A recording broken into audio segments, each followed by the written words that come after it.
Tisk. Alrighty. I'm gonna go ahead and get everything situated, man. What's going on, man? Reason Gang. What an exciting day.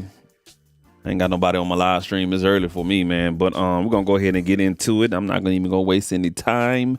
And everything like that, man. It's early for me in a live stream in a while, should I say. But, you know what I'm saying, what's going on to everybody?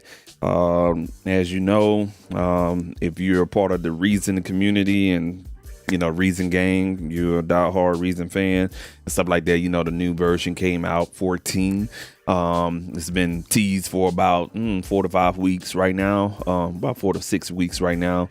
And, you know what I'm saying, I'm fresh off the beta testing and everything like that. Had it for about almost 3 weeks and had a chance to play around with it, man. And I'm excited for the workflow features that they have in there. It's some pretty cool stuff, man. You know what I'm saying, I'm not saying it's the Holy Grail, you know what I'm saying, but it has some very, very good, useful improvements and whatnot. Let me do this real quick. I need to grab 2 hard drives and hook them up real quick. Give me 1 second. I'm gonna let y'all groove out for a second really, really quick. Hold on a second.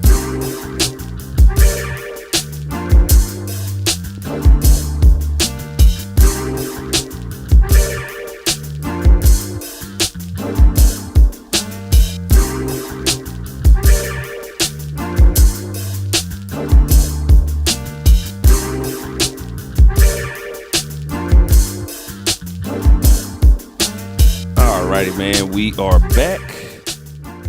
All right, cool. My bad. Sorry about that. Had to hook up the 2 hard drives there.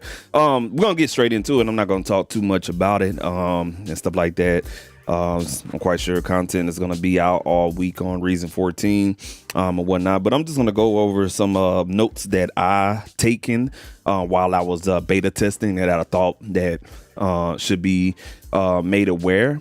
Some stuff you may already know, some stuff you may not know, or whatnot, but I'm gonna talk from my perspective, and disclaimer and stuff like that, man. You know, Reason ain't for everybody, Ableton ain't for everybody, Logic ain't for everybody, Studio Pro ain't for everybody, Fruity Loops ain't for everybody, MPC ain't for everybody, man. So just use what you use, you know what I'm saying? Just use what you're comfortable with, man. It's so much stuff to use to create and stuff like that, man. So what I'm trying to say is that, you know what I'm saying, there's nothing bad with this new update or whatnot. I've been kind of seeing some negative things being said about Reason 14. That's because people don't understand Reason 14. They don't understand Reason. Some people don't understand Ableton Live because they don't like certain things. Just use what you can use. Hell, if you can create something, track it out, be creative with it, come up with something from the dome and not AI, you all right, man. And that's my disclaimer on that. All right, but what we're gonna do is just basically talk over some things. And I took some notes here. So while I was beta testing, wrote some notes down, and we're gonna talk about those. And we're gonna get straight into this thing right quick, man. Let's go ahead and switch screens. Put my little dirty behind down on this way, and let's move this screen over here. All right, cool deal, man. Hopefully this camera is where it's at, man. We're gonna stop this beep right there, man. All right, cool, man. So first thing I did when I got into Reason 14 was create a template for it, because the old template that I had for 13 was not pulling up. So when I installed 14, my template from version 13 was not pulling up. So that's something that you may want to pay attention to when you first install it. It's going to install this demo song or some type of demo session and stuff like that.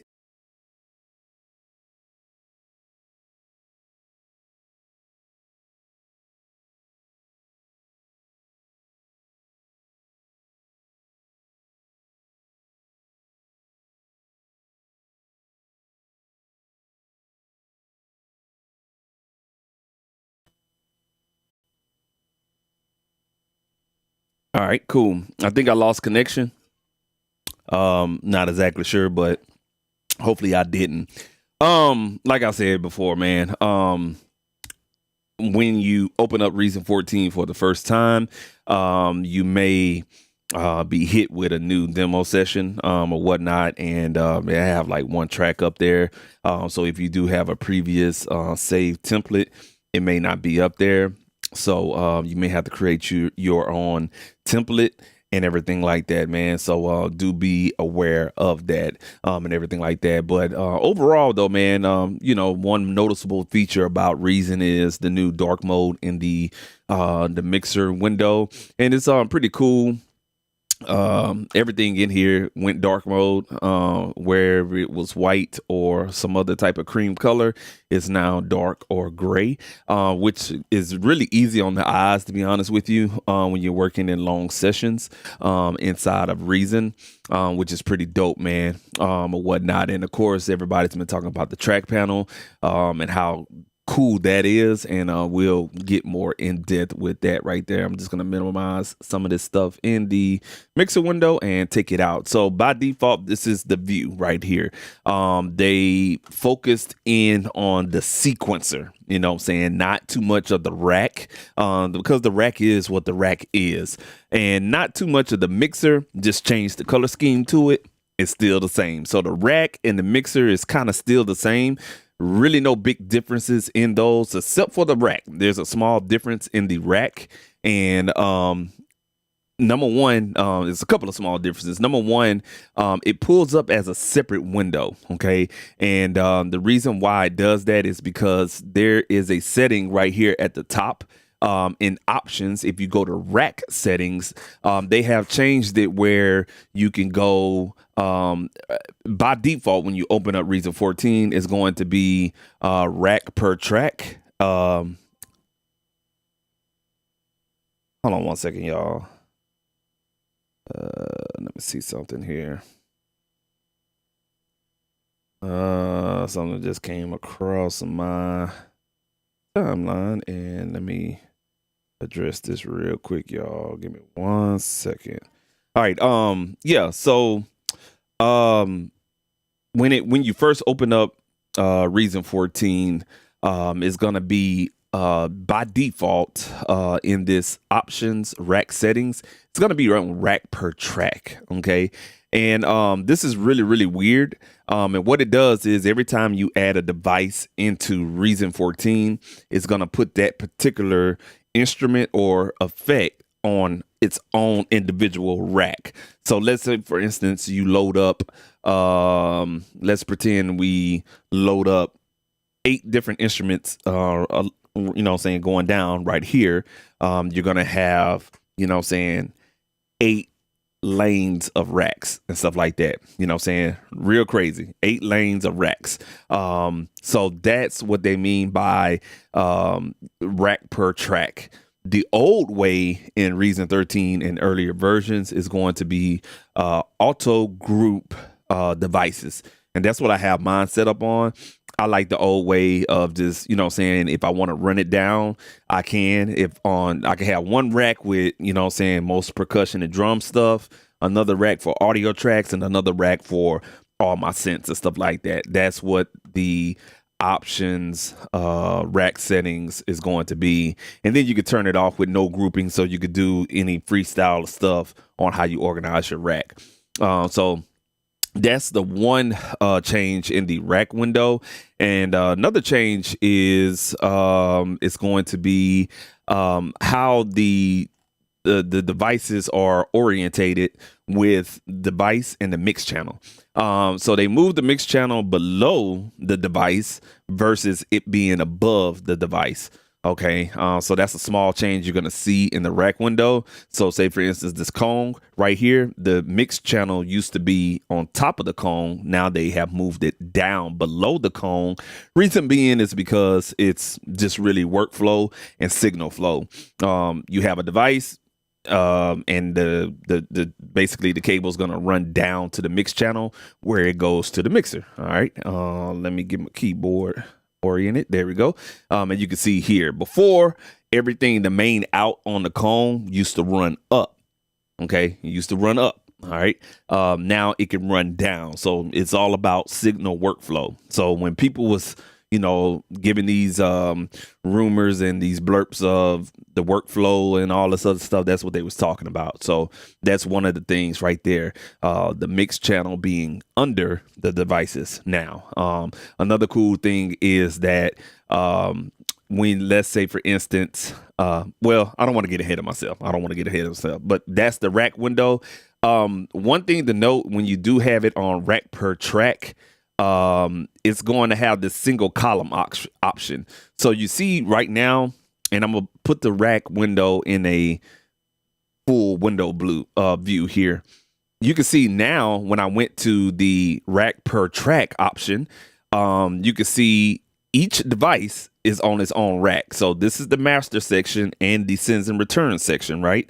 And then here at the top, you have the audio track on its own rack, the mixer, another audio track on its own track, the morphine drum module on its own rack. I'm saying track, I'm sorry, but it's rack. And then you have the cone device on its own rack.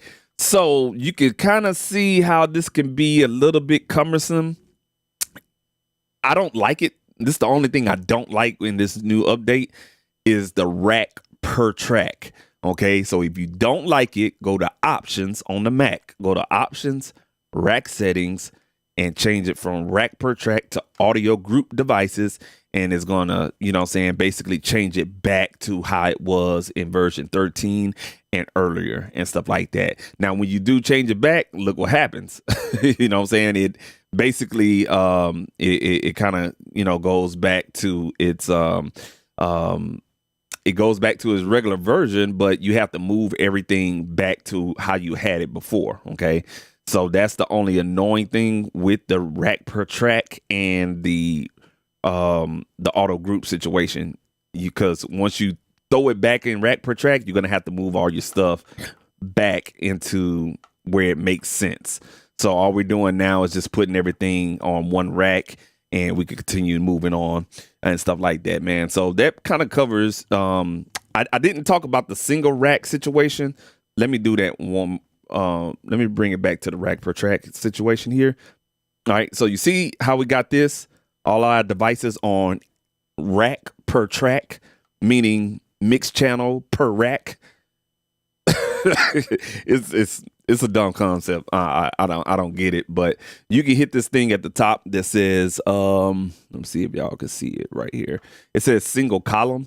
And what that does is just basically put everything, kind of like in a single column based on what you have selected. Okay. So let's say, for instance, you have your audio track selected. Cool. You want to work on another audio track, this blue one. We click on the blue one. Now you're focused on one rack. Okay. Let's say, for instance, you want to just work on the cone. You click on the cone. You only focused on that one rack. So this is really, really good when you want to take a compressor and, throw an EQ compressor and whatever else on there. You're focused on just that one thing in the rack for us, the device per track. That makes sense. So, you know what I'm saying? You could take it off or you turn it on. Is your prerogative and stuff like that. But they do give you options. So there's no reason to say, well, I'm stuck at this. No, go to options, rack setting, and then you could choose rack per track. Then you could choose single column, or you want everything spread out. Or you could change that and put it on the old school way, auto group devices. And then you're going to have to, it's your responsibility to move everything back onto its perspective rack. So like I'm doing here, and let me spread this out so you guys can see that. Put everything there, and you see how everything is auto grouped together on a rack. All right, cool. I think that about covers the rack. Just for what we're talking about right here, I'm gonna put it kind of like in a singular view here for myself. Now you do notice that the rack is a pop-out window now. You can change this if you go to window. I think if you go to, let's see here, view, and you go right here at the top, view, show rack in separate window. It is by default checked off. So every time you don't have, you're kind of working in your sequencer, and let's say for instance, you want to go to the rack, or you click on the Kong right here, it's going to pop out the rack in a separate window, and it's not going to basically switch it from sequencer to a full-blown rack window. It's a pop-out window. Okay. If you ask me, I think that's a good improvement because you can have it sitting off on the side. If you're working on a single monitor, especially a big monitor, you can kind of have it sitting off on the side, and you can still see what's going on. And you could exit out of it if you want to. So that's another thing with the rack where you can go to view, and then you could check off, or if you don't want it, you can want to go back to the old way where when you click on the rack, it'll switch it from the sequencer and everything like that. But show rack in a separate window, and you can also do that with the mixer window as well, man. So, you know what I'm saying? You definitely have those options. DL, what's going on, my boy? It's been a while, man. Excuse me. It's been a while, man. What's the purpose of what you talking about, man? Split it all into separate channels in the mixer. Oh, I'm gonna get to you right there, man, because there's a nice feature for that. When you have the Kong or some type of drum module or some type of multi-out VST, there's an awesome feature that they have, which I think is really, really awesome when it comes to the track panel. I'm gonna get to that, man. You're gonna have to watch. I'm going in. I took notes on this beta, man. The beta was pretty cool, or whatnot. Let's keep it moving on. By the way, if you like the video, go ahead and like and subscribe to the channel. All right, so let's go ahead and get into the feature of it. Is the track panel, which is right here. That kind of splits up the sequencer and the device panel or browser panel if you have it stuck off to the side and stuff like that, man. Most people, how can I say it? There's been a lot of mixed reviews about the track panel. Me personally, I think it's a workflow enhancement because it eliminates you having to be in the mixer and in the rack all at the same time. So like the staff over there at Reason Studios expressed that, you know what I'm saying, the whole focus of this track panel is to be centered and focused on the sequencer. So if you're creating a track in Reason, the whole purpose of you is to focus on, you know what I'm saying, arrangement, recording, and laying out your track, and you still have access to get to your devices, add effects, do sends, mute, solo, pan, and also volume adjustment. And that's what the track panel does for you as well, man. There's been some sequence upgrades with the clips. We'll get more into that. And also, you know, saying they added a reverb device, which is right here. Let's pull up the rack real quick. Let's go here. Let's see. All right, it's right here. So this is what the new reverb looks like. There's a drop down button right here to get to some of the advanced settings on this particular reverb model right here and everything like that, man. I'm going off of my notes right here. We talked about the dark mode already. So again, you know what I'm saying, the track panel is focused on, you know what I'm saying, working with your tracks in the sequencer window, excuse me, or whatnot. And that's the whole purpose of that. Let's start with the signal chain and how that kind of works. Alrighty.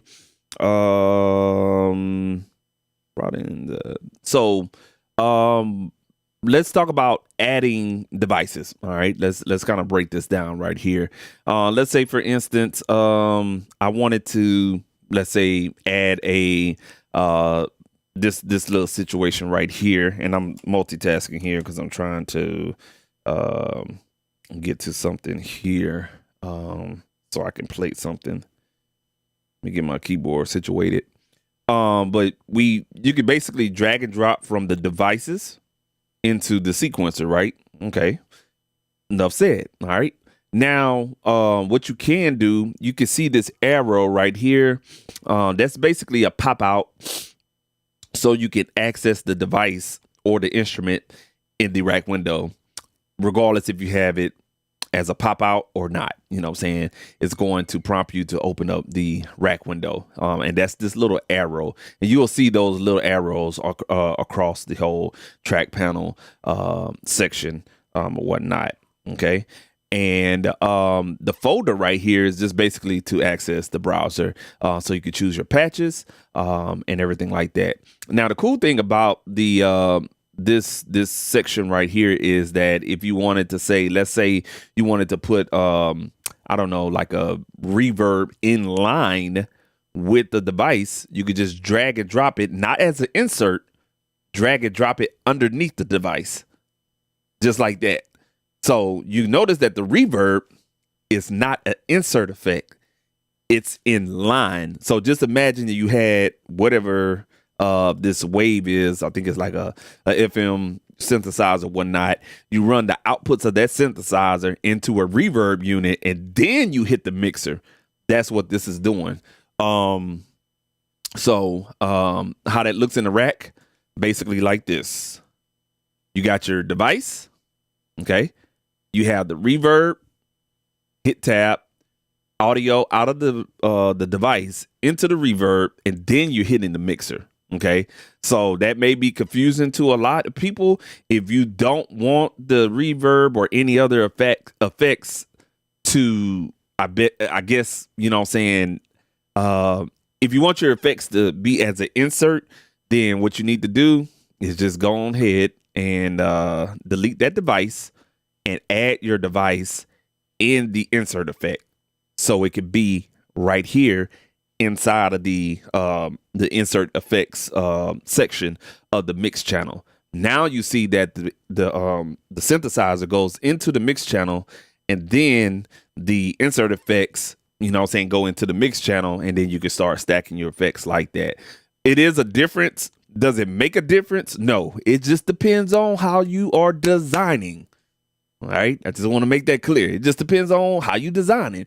If you like to have your instruments wet and then hitting the mixer, okay, cool, not a problem, man. Just go ahead, delete that, and take that same reverb, add it underneath the device, go to your rack window, and you can see the automatic routing for you. Just that simple. All right, just wanted to point that out right there. Okay, just in case you do make that mistake and you drop whatever it is in the wrong section. All right, now let's take that same reverb. We can add it as an insert effect. Enough said. You know what I'm saying? You want to add another effect, you can either search it right here, add an effect, or click on effect devices, and you can choose anything. So let's choose, I don't know, let's choose this EQ right here. All right, and then now you have a EQ, and this is your effects chain. Okay, let's say, for instance, I don't know, we wanted to put distortion there. Okay, I double clicked on that by accident, and double click on that by accident, and we're gonna double click on something else. So whenever you're in here And I didn't know that. I just found that out. So anytime you're in your effects tab in the device panel, just double click on whatever it is that you want, and it's going to add it as an insert effect. Now, as we hover over each device, you'll see a green dot. Okay. That green dot is a bypass button. So if we wanted to bypass the reverb, just click that, click that, click that, click that, click that. Now, what it's doing in the rack device is just basically bypassing that effect. Pretty cool. I like that, man. I like that. All right, cool. And you can unbypass each of them just like that. Now, let's say, for instance, you want to bypass the whole chain. Go right here next to insert effects, bypass all of that. Just like that. All right, cool. Workflow enhancement, man. All right, cool. The only suck thing about it is that if you wanted to delete them, there's no, let's see here. You could bypass all. You could create you can't delete all of them at one time. I didn't think you could anyway. So you definitely have to go in and just right click on it and delete one at a time. All right. But it's pretty quick. And there's a folder right next to that green dot. And that's just really to hit the browser panel and access the patches for those particular devices and everything like that. All right. Cool beans. All right. That kind of does it for the insert effect section. If you do click on one of these, all it's going to do is just basically pull up the mix channel so you can access it. Okay. So that's what the arrow is doing. It's just basically saying, hey, I'm going to open up the rack channel and I'm going to go straight to this device. Flash it so you know where it's at. All right, cool, man. So that's basically it to it.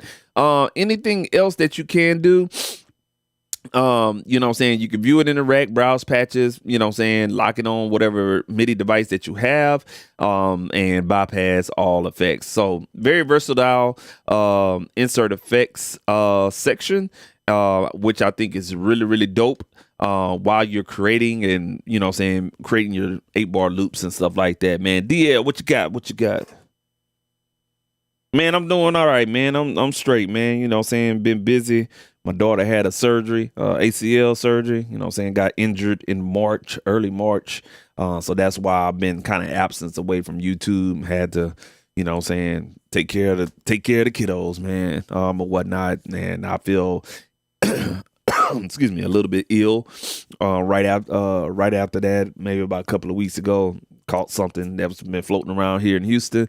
So that's the purpose of my absence, man. But I've been creating. You know, ain't no monkey gonna stop no show over here. All right, cool deal, man. We're gonna keep it going though. So that is the insert effects section, which is really, really cool, man. Really, really cool. Now let's talk about another section in the track panel, and that is the sends. Basically super easy, man, to understand. Whatever you have on your mixer in the returns section, and let's go ahead and pull up the returns. All right, cool. So this is your this is your return section. So basically we have the RB9 reverb, and we have the Ripley delay. Y'all already know how the mixer works. You have the, let's get to the synth section. Boy, I am in love with this mixer and the black look. Loving it, man. I am loving it. But let's say, for instance, we are going to, are we on the Atari? So we're on the Atari right here.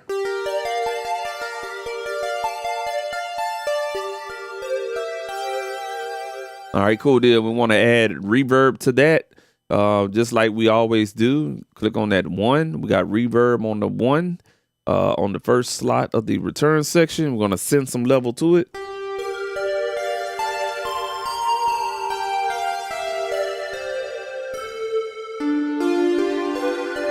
All right, cool deal. But you don't need the mixer, man. You don't need the rack window. You just need the arranger. So you see how we have it on? So you see how we kind of turned it on with the one?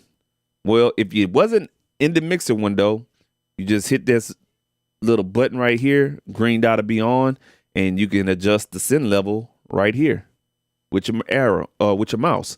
So you don't necessarily have to be in the mix window. Shit.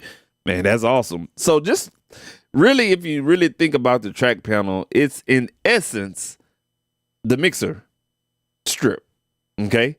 The caveat is, and I know somebody gonna say it, well, where's the compressor? Where's the input section? Where is the EQ? Well, we don't have the input section. We don't have the dynamic section, but we do have the EQ. It's coming. Let me get through the send section real quick. So we can adjust the send. If you want delay, you want to try out some delay on there. All right, and you want to mix in a little bit of that reverb.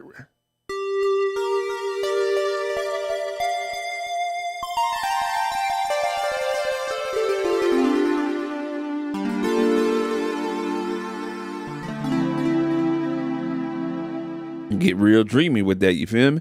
Cool deal. So that's it. That is it, man. If you do want to add something else, regardless of what it is, you know what I'm saying, another device, let's say the Echo device, all you got to do, no, we don't want to do that, sir. No, sir. No, sir. Let's delete that. What we're going to do is just basically drag and drop it right here on top of this plus. Or you can click on plus and pick any VST or Reason device that you do have. But if you, let's say, for instance, let's get something a little bit more credible.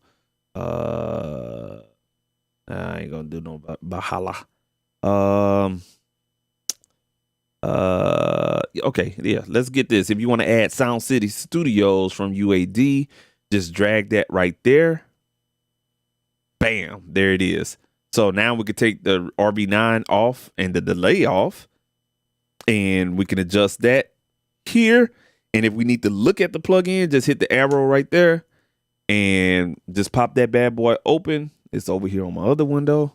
And there you go. You can close out the rack, or you can keep the rack open. But then you don't have to have the mixer window. So you know how it was where you had to close this out, open this up, open that out, close this up. All that's kind of streamlined now. So we can still keep this open and focus on the track panel over here off to the left. So I'm just going to pick like a preset here. All right, let's add a little bit more send.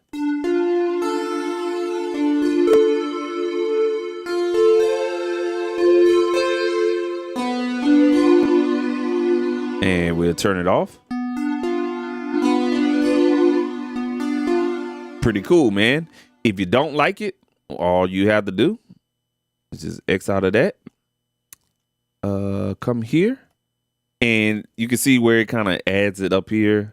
It's a hot mess with these cables, but you know, you want to keep yourself organized. Just kind of drag it down here underneath your devices that you already have set up, and it'll be organized accordingly with the effects and sends and returns and stuff like that, man. All right, cool. So that's basically it, man. I'm gonna go ahead and get rid of that. All right, so that is the sends section, the super most awesome section that I have been waiting for. Because a lot of times when I'm creating in Reason, I'm in the sequencer window creating an 8-bar loop or something like that, and I need to mute. And what I had to do before was mute here or solo here. But then when you go to the mixer channel, you know what I'm saying? Like, you're muted here, but it's still, it's not muted here. That used to drive me nuts, and you had to go switch back and forth on windows and stuff like that. They didn't clean that up. And you can do everything from the track panel now. So let's see. Let's go ahead and try to record something here. Let me tap a tempo in. All right, and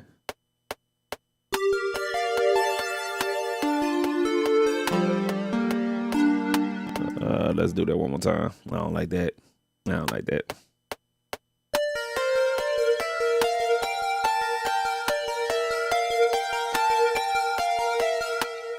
I just threw some shit together. And you could also look at the new look of the clips. We're going to talk about that here pretty soon. All right, that's a big change with that. All right. Let's go ahead and There we go. All right, cool. So let's say you got this 4-bar section here. We hit mute right here, and that's basically muting the mixer channel. If you go to the mixer window, now that channel is muted in the mixer window. Love it, man. Love it. Same thing with solo.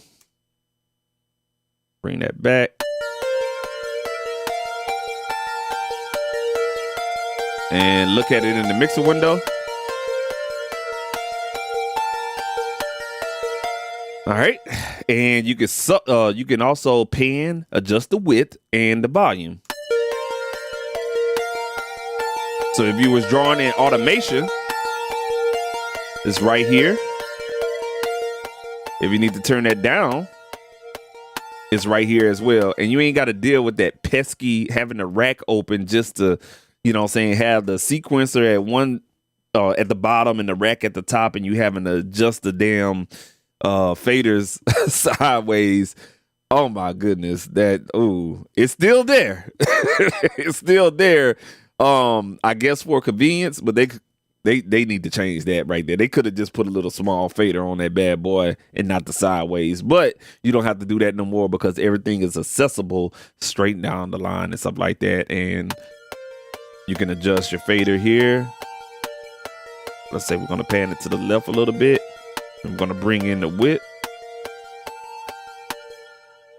And that's it. You already did two things in less than a matter of a few seconds.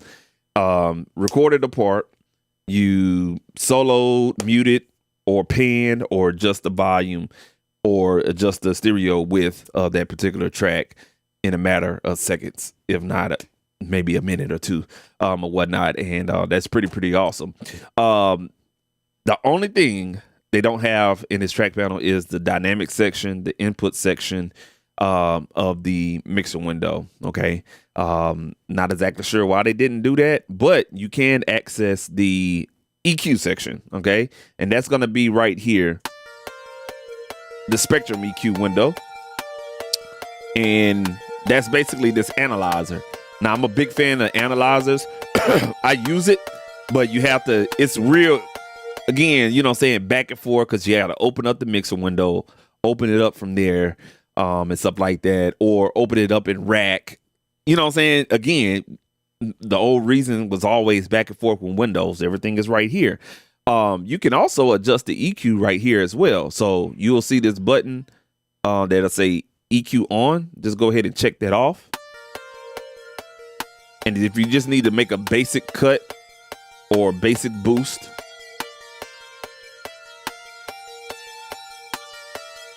and you can bypass it, and you can still see what you got going on.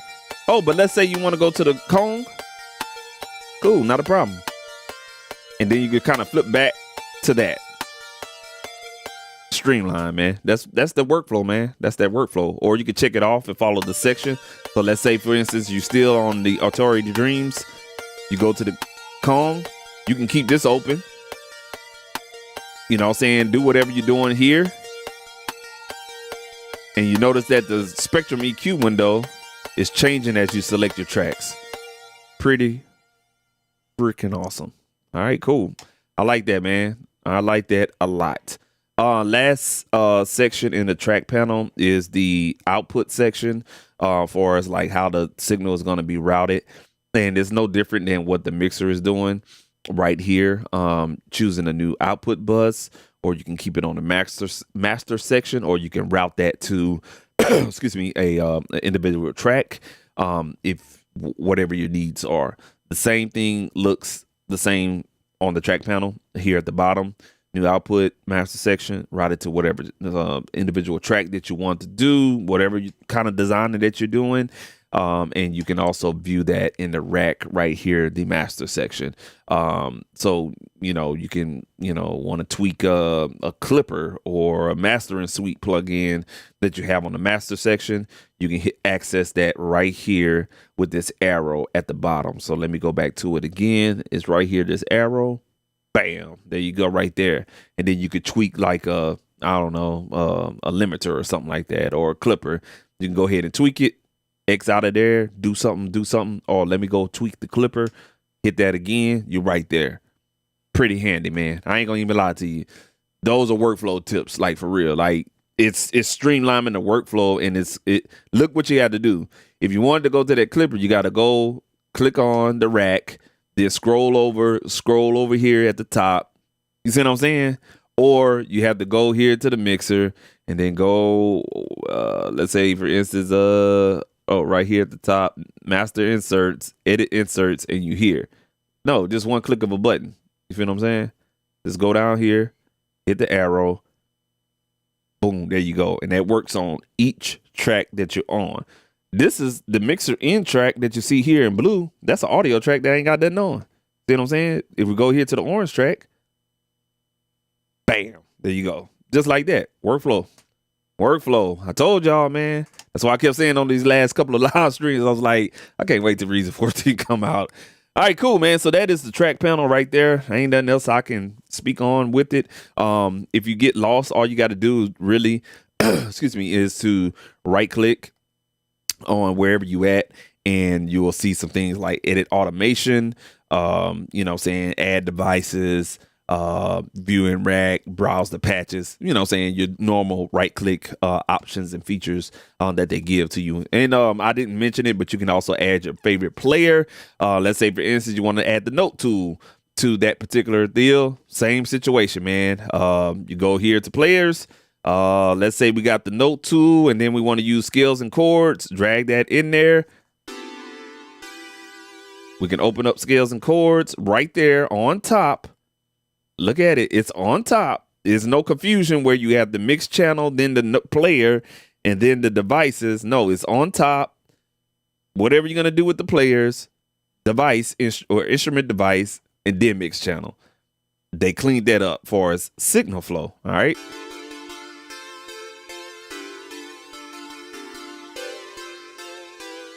You see what I'm saying? Cool deal, man. I'm gonna keep that right there too, because I'm gonna fuck with that later on. All right, cool. So that's it right there. All right. Let me go through my notes here. Any questions? My bad, DL. My bad. I ain't see you. I was trying to get through that part right here. DL said, "What is my favorite?" We about to get to it, big dog. Anything with the piano roll? Well, I'm glad you asked. We'll go ahead and transition into that part, my boy. My favorite section, we haven't got to that yet. It has to do with the routing in the rack. And I'm going to show you guys because I like it, especially if you like to track for track your drum devices in Reason.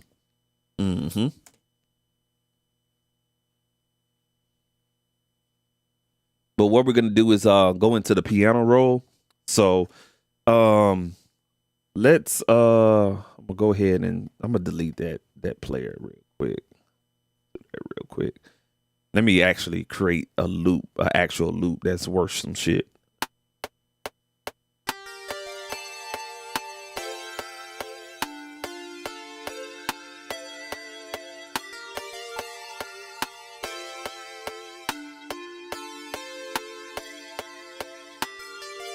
You can notice right here at the bottom, the transport controls is a little bit more simplified. It's not as cluttered and got all that kind of shit at the bottom and stuff like that. They kind of cleaned it up, streamlined it a little bit. Excuse me. I'm sorry, y'all. You have your metronome over here.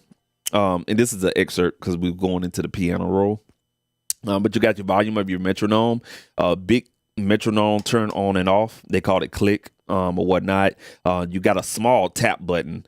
It's a big improvement from the long rectangle, but you got a small tap button here. Tempo adjust, time signature, song positioning and time positioning, rewind, your transport controls, a big ass dub and alt button. That's clutch on how I use it, because I use overdub tracks for MIDI channels, separate MIDI channels for the drum performances on certain drum VSTs or devices. I.e., if you use a Kong instrument and you want to have separate note lanes or MIDI tracks for your kick, your snares, your hi-hats, your overheads, your cymbals, your percussion, your effects, and stuff like that. That's what I use the overdub for. Okay. That way, when you're tracking it out in the sequencer, you can delete them and stuff like that. All right. You got your loop button here. Your left and right locators, quantize on and off. They moved the MIDI sync from the left to the right. I don't know, but it still works the same. No changes there. Delay compensation and your metering here for us the system is concerned and stuff like that, man. All right, cool. So we recorded something here. We are in the note lane / piano roll. Not too much changes here. What I can say is it used to get on my nerves because once you open it up, there was no way, you had to always close it here. Well, they got a big button here up at the top. It says edit area. Regardless if you don't double click on here, long as you're on that track, it's going to open up the edit area. So if you select this track, edit area. If you select this track, edit area, or hold it off and stuff like that. So we're going to go back here, turn it off, click on the orange one, hit edit area. Awesome. You know what I'm saying? Double click in there and you don't have to necessarily double click on the clip. Let me drink something real quick. All right, cool. So changes with the piano roll, not too much. I know there's some changes with the velocity. I couldn't really figure it out. But there's something about the velocities and making it a little easier to access. It looks kind of the same for me when I was beta testing or whatnot. But with the pencil tool, so if you kind of want to, let's say, draw something with the pencil tool, what you had to do was, click in here, and you really couldn't, I guess, draw a MIDI note on the same positioning or whatnot because it'll push it up beforehand. But they fixed that where let's say if I go here and I'm gonna choose the pencil tool here and I want to, basically draw that out or, put it right here. It fixed it where, I don't know, they were saying something about it was some issues with it where you was drawing or whatever the case may be. I don't know, but because I don't use this, I kind of play everything or whatnot. But what they did do is, how we could just draw a note out right here. You can now, instead of having going to get the eraser tool and then erase it, okay, boom, here, and you have to go back, and use the QWERTY shortcuts or use your mouse, go up, down, up, down, up, down like that. Now you just use your pencil tool here. All right, draw it out here, and you can click it. Now you can just double click on that MIDI note to get rid of it. Okay, so you don't have to have the eraser button anymore. Just double click on it.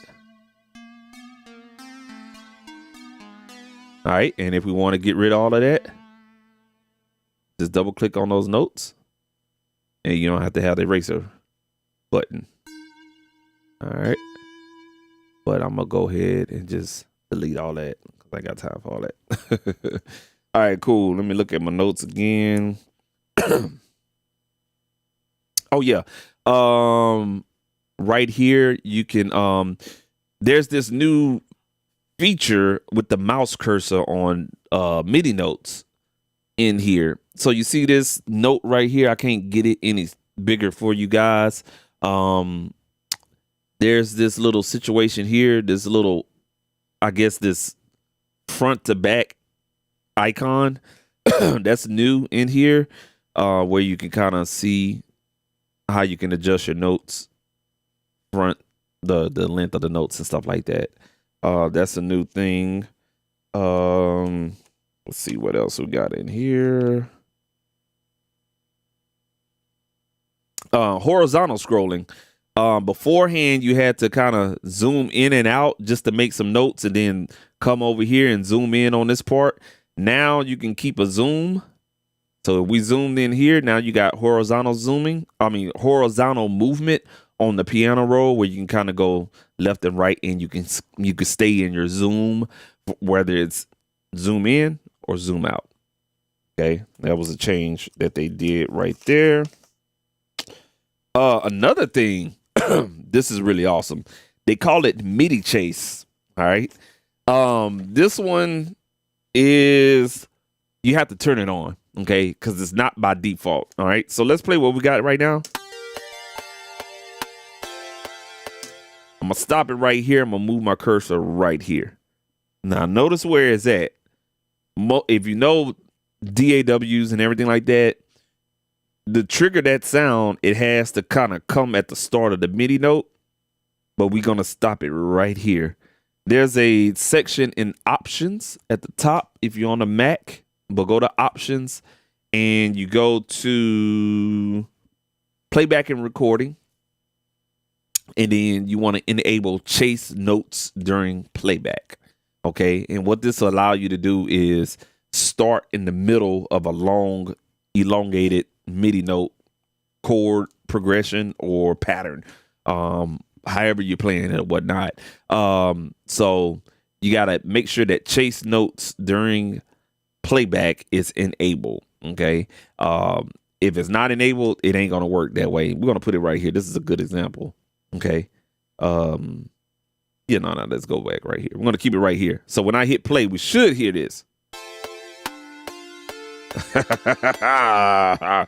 That's fire right there. I like that, because that aggravates me, because a lot of times what you got to do, start it back from here, or you're gonna have to start it at the beginning of a bar just to hear that ding ding or whatnot. No, you can keep it right here. Wherever you stop,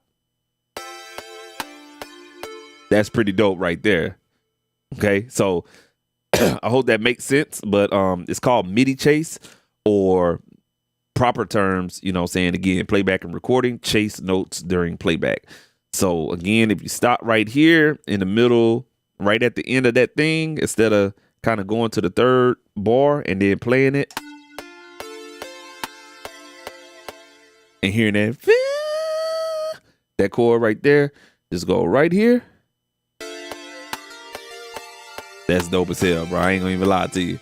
That's a game changer right there, man. All right, cool deal. Another thing,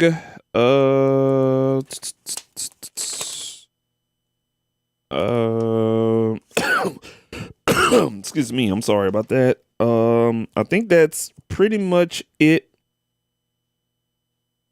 with the, yeah, that's pretty much it with the piano roll. Ain't really too much change with that.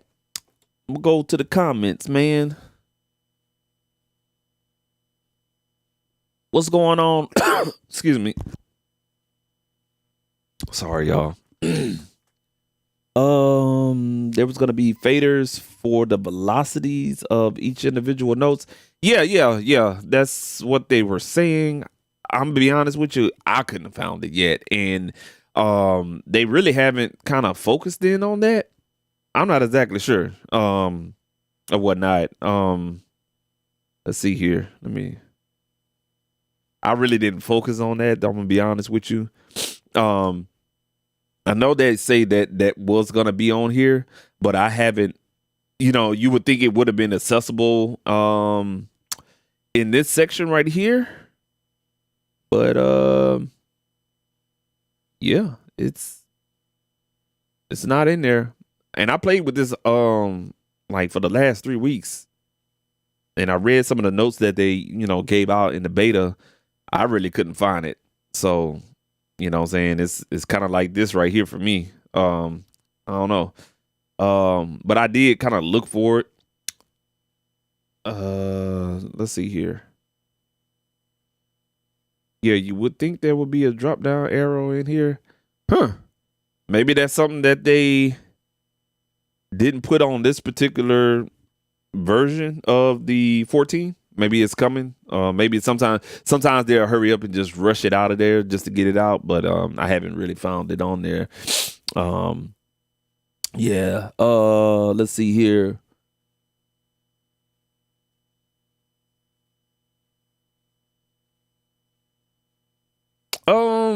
I think they really kind of did this. It's adjustable, to be honest with you. By default, it's like that. Maybe saving screen real estate. I'm not exactly sure, but you can adjust it and make it a little bit bigger, but it's not going to go as bigger than that right there. Screen, like I said, screen real estate. You can bring it up, and if you just want to see one or two tracks at a time, you could do it like that right here. That's probably the max height, and I'm on the 32-inch monitor that you guys are seeing that on. So it can go that small or go that small, or whatnot. So I think this is the default size right there. But man, that's a good ass question right there. Let's see here, and let's see. Yeah, at the bottom, that's the velocity right here that you see where that mouse cursor is. That's the velocity right there. I think what they was trying to say with the velocity is they cleaned it up, because it does look a little bit streamlined, a little bit easier to identify. Before it looked just like a candlestick, or it looked like a red dot or something like that. I can't really remember, because I don't mess with the velocity too much in Reason. If I do, I'll go in there and do what I got to do, but it definitely looks different. So maybe that's what that is. A little bit easier to adjust and change the color on the notes and stuff. I never noticed the color change on the older on the 13 version when you make the adjustment. So maybe that's what they were talking about on the velocity situation. Oh, okay, yeah. The individual piano roll. Oh yeah, that's what that magnifying tool is right there. Yeah, I wish they had like a button where you can kind of individually adjust the piano roll and stuff like that. And no, those are no sliders. I guess this is what everybody was talking about, but it's just basically you just touch on this little circle and it just goes up and down. It's kind of like Ableton Live, how you adjust the velocity in Ableton Live. Exact same way. Or you could go over here and you could just highlight the note and then make an adjustment here on your edit area section as well. Yeah, the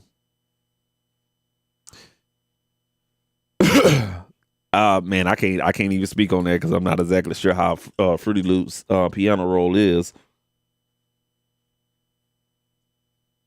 But I found Reason piano roll to be super easy. I think their piano roll is easier than Ableton Live, to be honest with you, in my own opinion. It's simple, you know what I'm saying? Not only, you know what I'm saying, getting to what you got to get to, but it's real simple. You got positioning, length, note, velocity, and that's it. Ableton Live, they kind of complicate that shit a little bit too much. It's kind of like Ableton Live, they give you a little bit too much. It's overkill, to be honest with you. But I can't really speak on Fruity Loops. So I, you know what I'm saying, I can't yay or nay with you on that one, man. But yeah, it's you know who piano roll I find very difficult is Cubase and Fender Studio Pro. I can't figure their piano rolls out for nothing. Can't figure it out, man. Can't figure it out at all, man. All right, cool. So that is the edit area / piano roll that my boy DL was talking about right there, man. Appreciate you being engaged too, man. For sure, man. Excuse me. He said it looked like Tetris, the piano roll. Man. Yeah, you had to do it like that, man. Let's see here. Okay, we're gonna talk about the clips. All right, that's another big thing that they did. All right, cool. So we got our clip right here, right? We got a clip. Y'all see the clip? It looks different. For some reason, there's this big black bar at the top. If you right click on that big black bar, I really haven't seen much difference to it unless it's a locator thing. I know with the clips before, when you name your clip, it was the same color. So we're going to rename this clip and see if it's easier to identify the name and locate the clip if you had a lot of clips. All right, so let's go ahead and edit the clip name here. Let's go ahead and call it chord 5, I guess. And exactly what I thought. It's for location purposes, and I like that. That's not bad, man. That's easy on my eyes. I'm blind as a bat. And you know what I'm saying, I'm looking at it right now. It's easy to identify and to locate. Let's go ahead and put some drums to this, and so we can really kind of start, like, you know, looking at this in a situation. Okay.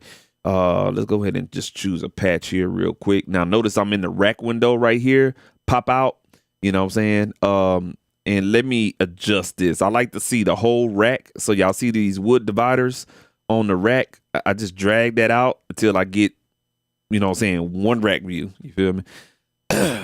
And let's go ahead and we're just gonna choose a patch here.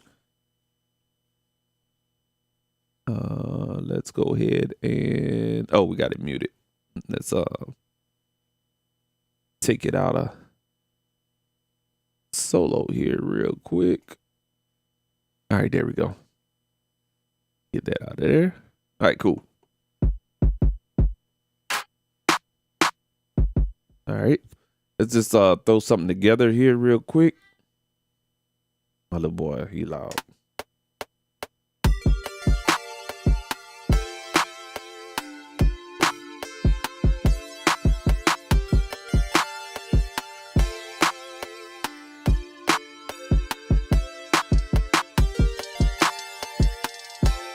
Oh. Let's create another note lane. So this is what I use with the dub for my hi-hats. I'm gonna have to turn that up a little bit. All right, I'm gonna just add that here real quick.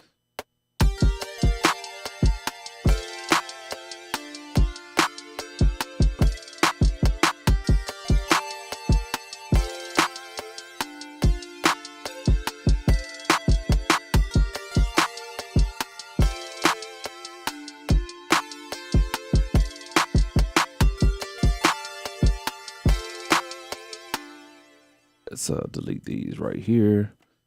Select all. My boom and the bap. I'm gonna put that at 50%. All right, cool. We got some ghost notes here. We need to go ahead and clear out of that.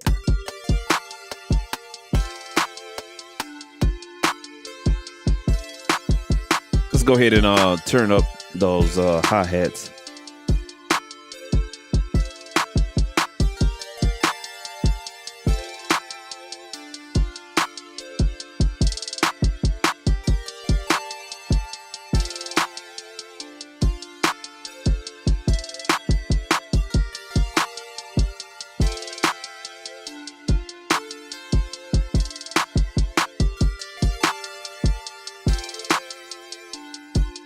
Had to EQ it just a little bit.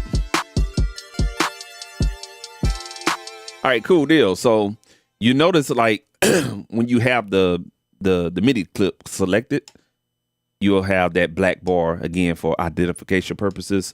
So right click on that clip. We're just gonna name that hi-hat, and damn, that shit look good.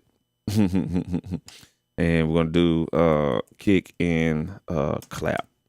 All right, cool. Excuse me. Now, the $1 million question is, y'all heard about track folders? This is awesome.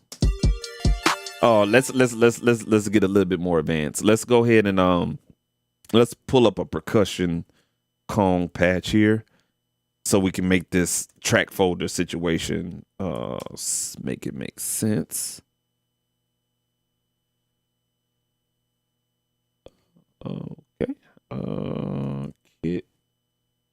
Let me see if I can find like a electronic type of kit here, or something with some percussion, y'all give me one second. Damn. Let's. I don't know. Let's. Shit. Don't know what I want to choose. Let's go with this one. Fuck it. I don't know what the hell I chose. To be honest with you, I can see this is gonna be a problem, and I noticed this too. Every time you go with the browser, you're gonna have to kind of edit it. If you like it big, cool, not a problem. But what it does is kind of pushes your rack view back a little bit. You know what I'm saying? It be those kind of things, but it's all good though, man. You know what I'm saying? But you can bring that browser out just a tad bit right there, and that should be good for you. That way, when you go to device, it's still there. It's not gonna bother anything. All right, cool deal. Another thing, let me show you real quick. So another thing is, if you're in browser and you don't have your device, right? You see in the sequencer window, you got your device panel, right? So let's say for instance, let's say for instance, we're gonna do this real quick. Let's say for instance, I'm working on the drums over here, right? Or yeah, over here. And I want to throw the drums in between the cone. I want to throw another drum module or device in between the cone and the wave device. I can pull whatever I want, DST device or whatever, from the sequencer device panel into the rack and not having to have the rack device panel up. So if you look real closely, this is the rack window. You see the device panel, and then we got another device panel. Kind of confusion. Just go ahead, keep your browser window open on the rack, and you can pull it from the sequencer device panel into the rack window. Real cool. Real cool. I like that. You know what I'm saying? Reason used to be real finicky about shit like that.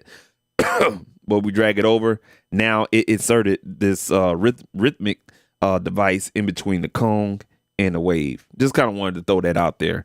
So they kind of cleaned up some drag and drop options as well. I should have used this device, to be honest with you, but that's okay. All right. Let's go ahead and click on that one. All right, cool. So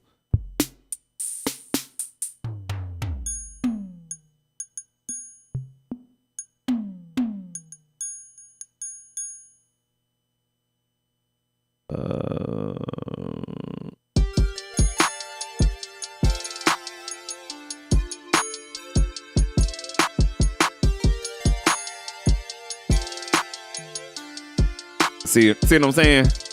So when you come out of that and you kind of want to work like this, you get options, you know what I'm saying? Which is pretty cool. You have to get used to it because you constantly resizing. So it's still a little bit of work on that part right there. All right. All right. And you can see the Kong piano roll right here. Still looks kind of the same. All right. Let's go ahead and add a part. One more time.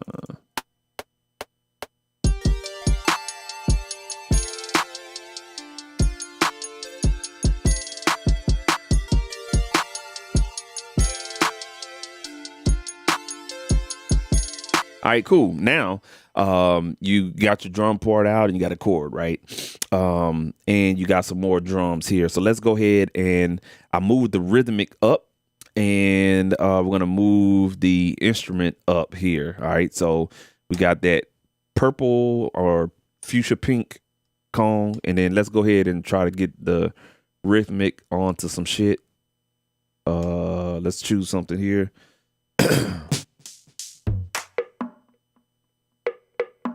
Let's try to find something.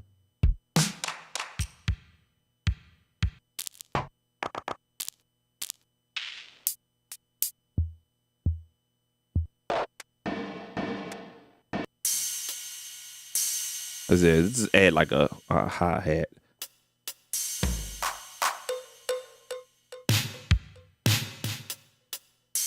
Yeah, all right, here we go.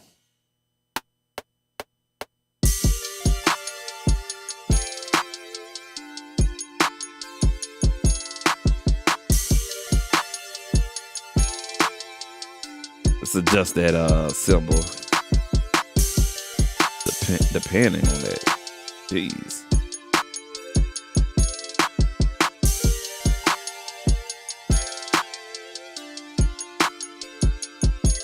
All right, cool. So what you're gonna do now is we're gonna go ahead and get out of this rack window. All right, so we got like three rhythmic parts and a chord section. Let's say, for instance, we want to take all our drums and make a track folder. All right, we're gonna go ahead and select all of our clips.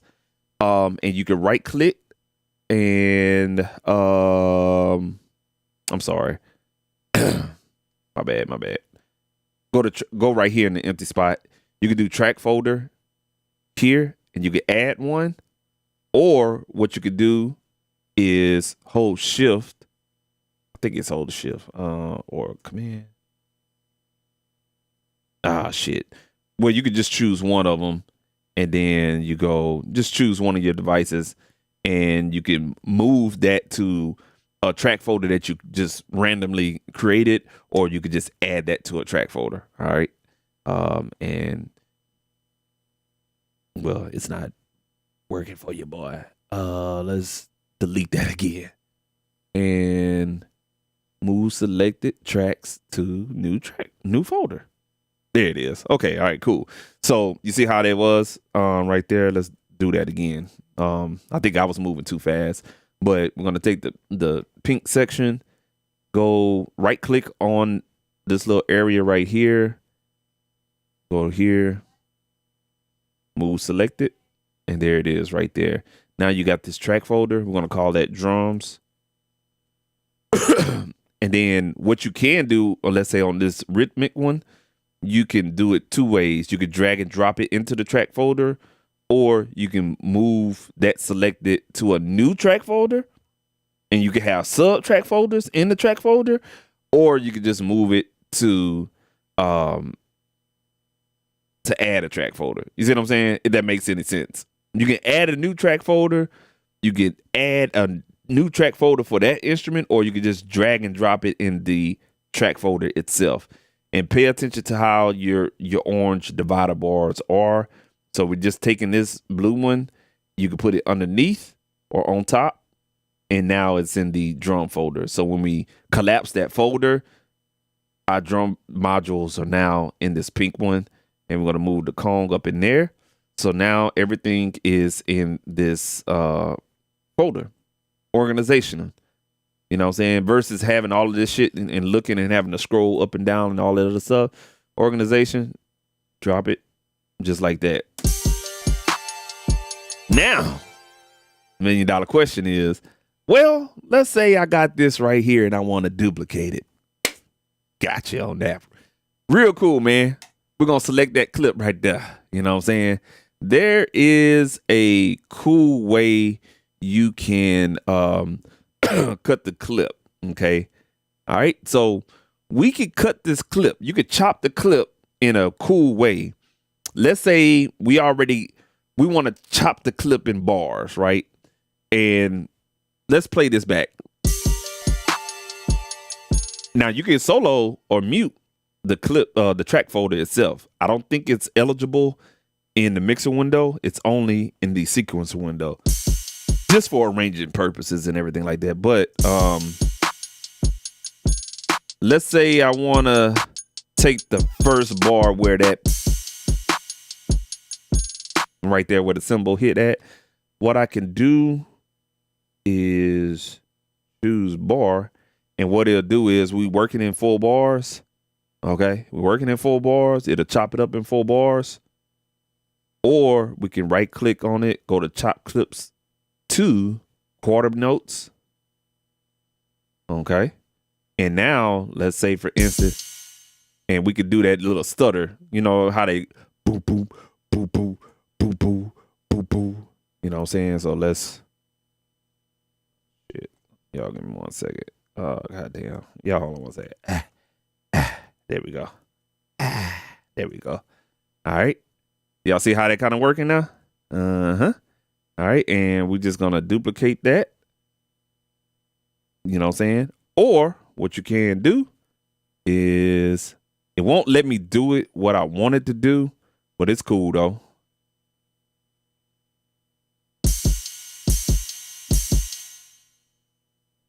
Bring it back right here. Gonna duplicate that again. Now you notice what it's doing, right? It won't put it on the back side of that. It's putting it on the downbeat. You see what I'm saying?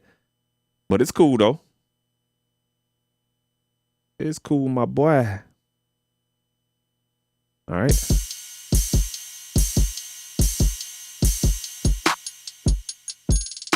Pretty cool, man.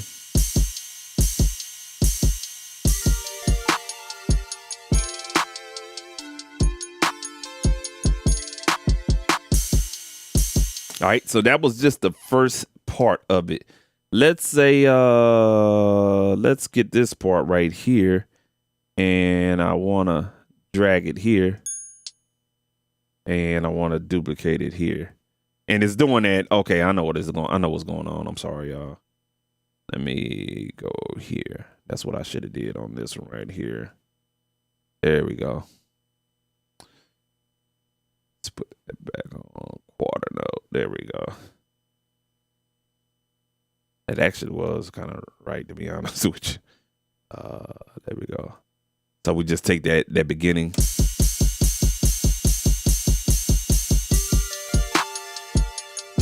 I had to make the change to the snap grid or whatnot. So that's what that is right there. Cool feature. Let me just undo all of this real quick.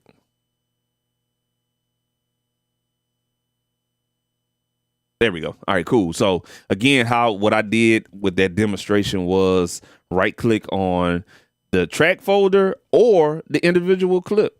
You know what I'm saying? Right click on whatever clip you want. And there's this new thing, chalk clips too. Okay. All right. That's pretty cool right there. Another situation you can do is right here. So there's these new cursors on for the clips. One cursor is to pull it back and extend, or should I say elongate your clip, just like this. But you know that we notice we don't have any MIDI data in there. Or what you can do, two ways. You got this cursor that can pull it back and it has a wraparound.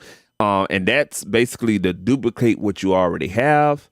So and it's real finicky to do, because below the black bar, when you have the clip selected, is to just lengthen the note. But right above it on that black bar is that staple icon with a wraparound recycle looking type of icon. And when you pull that back, now it repeats the whole clip that you have according to the length, regardless if it's a full bar, 2 bar, 1 bar. It's going to duplicate whatever it is that you created. So now we dragging this back. Boom, there we go. So instead of having to, you know what I'm saying, go ahead and select that and then, you know what I'm saying, Command D or Control D, and you just doing it on the keyboard strokes and stuff like that. You just basically, oh shit. Let me roll that back. You just basically go right here and pull that motherfucker back. You already got like, you already got the shit. So that shit fire, man. I like that. Or what you could do is loop clips here, and it won't let you do it on the track folder. Okay, so you can go ahead and highlight all of those. You tracking beats out. Cool, not a problem. Adjust that bad boy back. I just save about 3 or 4 minutes doing that. Or it's not that long. I save about a minute or two doing that versus highlighting, then dragging down, and hopefully you dragged every part down, and then Control D, Control D, Control D, or Command D, Command D, Command D. You just basically, again, you know what I'm saying, highlight all of them, find that little staple with the circle. Just that simple. Workflow. You feel me? I like that, man. Like that a lot. Another thing you can do to read these notes. I'm almost done. I think that's all that I gathered from my beta testing. Oh no. No. All right, we got that right there, right? All right, cool. We're gonna do something with audio for a second. Audio looks a little bit different too. Let's go ahead and drag some type of audio in here. Let me see here. God damn it. Let's try to grab some type of audio. Let's try to find a percussion loop. Let's go to the Reason library. And we're gonna try to find like a Dr. Rex percussion loop here. What's our tempo? 144. Oh, by the way, audio syncs with the tempo now. So regardless of what that audio tempo is, it's gonna try to sync to the tempo in Reason. So they kind of cleaned that up a little bit, which is pretty dope. So we got 120, but this is the Rex file, so this kind of don't count. Actually, you know what? Let's do this, man. I'm sorry, I'm all over the place. Let's go to our hard drive.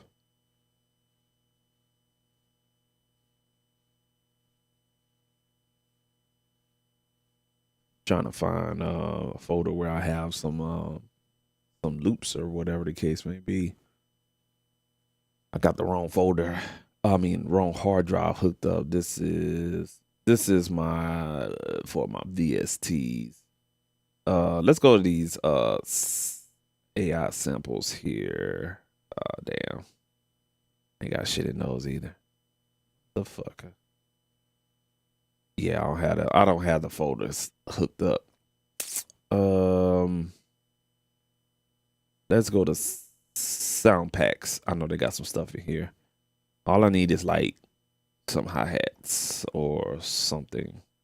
Y'all give me 1 second. I'm trying to do this audio situation here before I go to the mix channel situation here. I think this thing is gonna be an ass. It's not gonna allow me to do audio. That's cool though. I could draw audio from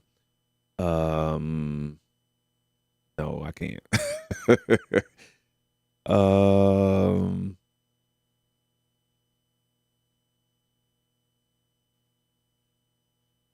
There we go. Let's type in loop.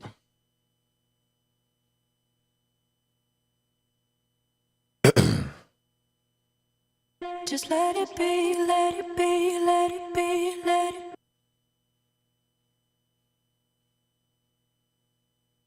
be. It's a Rex file. Don't want a Rex file. I want an audio file. Bruh. Come on, man. Come on, man.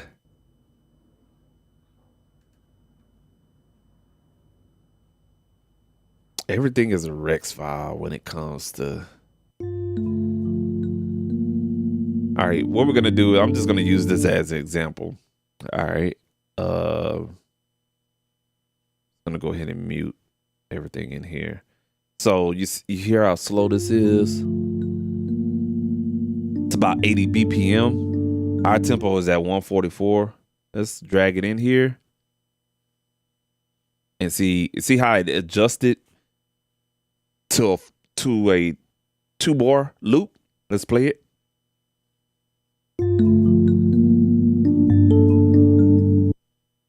And we can do the same thing with audio clips. Just loop it, drag it out. Don't need that much. Boom, there it is. Bring our drums in.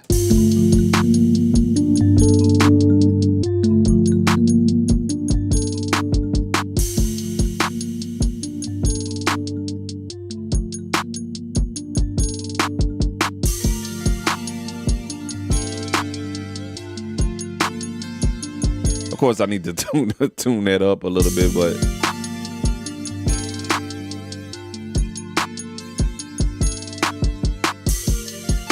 it actually kind of fit a little bit, to be honest with you.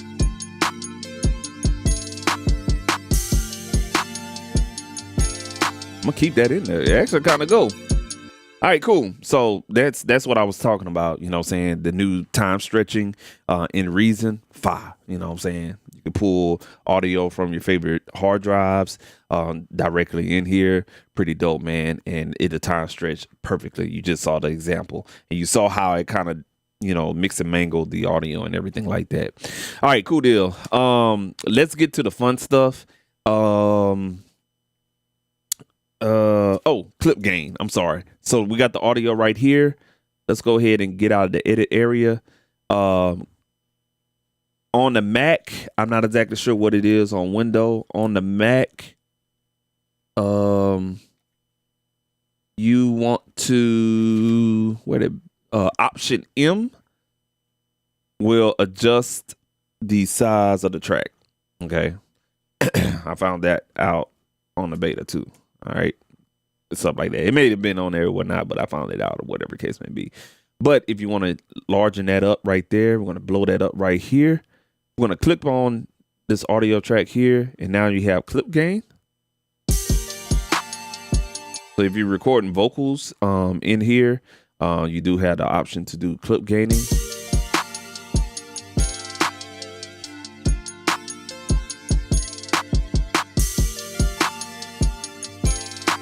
And you notice when I did this one, it adjusts all of the ones that we kind of copied and everything like that.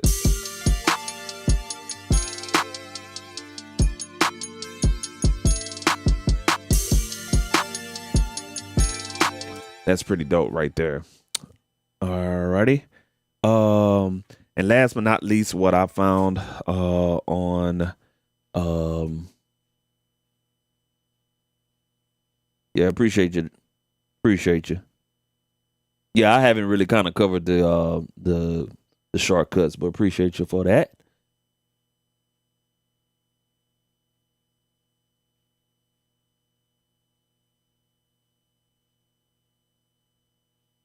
How are you triggering your hats to roll while recording? Is it your MIDI keyboard that has the note repeat option or an option? Oh no, it's the device itself. And everything like that. If you go to this one right here, this device right here, it has a like a repeat function on it. So let me go back to it. Here we go. So it has a repeat function. It says repeater here, and you can adjust the rate.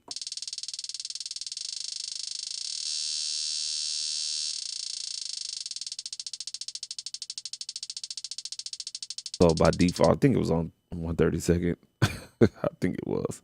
Yeah, right there. You can turn it off.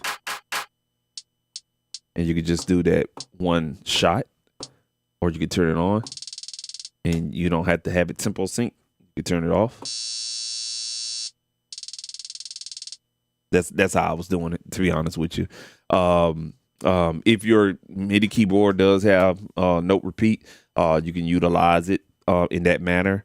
I know the MPC Key 37 has the note repeat, but you got to make sure that if you're using the MPC Key 37 as a controller, like I'm using it, make sure that whatever session that you have or whatever, however you have it open, make sure that the tempo is set to the same tempo you got in Reason, and then note repeat should work as should and stuff like that, man. For sure. But yeah, how I was doing those note repeats is actually built into Morphine 8, which is a dope device. If you want to get it as a Reason rack extension on the website, I highly recommend getting it. I think it's like about $15, $19. I think it's $19. It's super dope too. You can find some refills from DNA Labs, their website, and or you can load your own one shots in there. So if you wanted to load your own drums in there, just click on that folder and hunt for your own drums. So pretty dope, man. Pretty dope. I like it, to be honest with you. I use it all the time. It's just streamlined. I like Kong, but it gets boring sometimes. You know what I'm saying? This shit just look cool. It just puts you in the vibe and everything like that. Excuse me. Speaking of that though, last but not least, we're gonna focus in on the Morphine 8 as we were talking about. The cool thing about this is, let's say for instance, you wanted to track out how many drum shits we got going on. 1, 2, 3, 4. We got 4 different drum instances that is playing in Morphine 8. We got the kick. Oh, we got the snare. We got the close hi-hat. And the close hi-hat, really, to be honest with you, right there. All right, we got those going on. Now, you may want to, just mix your own tracks. Excuse me. You may not want to mix it all together as one device. You may want to do multi-track mixing. So what you would do is unhook the main output, and let's say, for instance, we're gonna hook up the kick, which is 2, into here. All right, and then we can rename that kick. All right, and then what we're gonna do is go to the snare, which is number 3, and now what we could do is route to new mix channel, and we can just go ahead and call that snare, and then 3, 4, 5. We're gonna go here to 5. We're gonna create another mix channel. All right, and we're gonna call that CH, and we're gonna go to 6. And we're gonna create another new mix channel. And we're gonna call that CHH roll. All right, cool.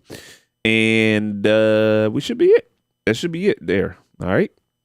So we just created, 4 mix channels on that one device, right? Everything's below the devices and not at the top of it, right? All right, so you see that? You see that? All right. Let's look at something cool. Let's navigate over here to the track panel. All right. If you can see it all the way to the left of the screen, excuse me, you see right here, you see 1, 2, 3, and 4 underneath the device. Well, my friends, that is according to the mix channels that you have hooked up to that device. So let's say, for instance, this kick. See how I soloed that kick and it's related to the track panel? So if I wanted to, let's say, for instance, I don't know, add a motherfucking shit. Hell, I don't know. Y'all tell me tell me what you want to add on here. Shit, because I can add anything on here. I don't know. My mind just went blank all of a sudden. Shit, let's do this. Let's add a harmonic maximizer to that kick. So now we can add insert effects, do sends, and just straight mixer processing on these added mix channels to the device, which is really, really cool. All right, so we can just enhance that kick, just beefing it up a little bit.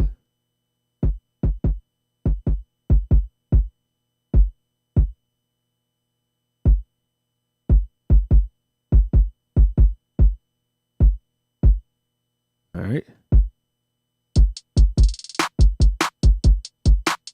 And now we can just turn that down.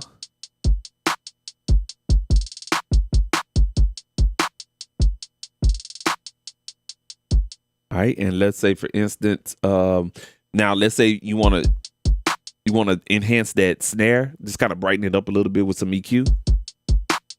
Just click on number 2, and now you see on the track panel, it's empty. We don't see the harmonic maximizer no more.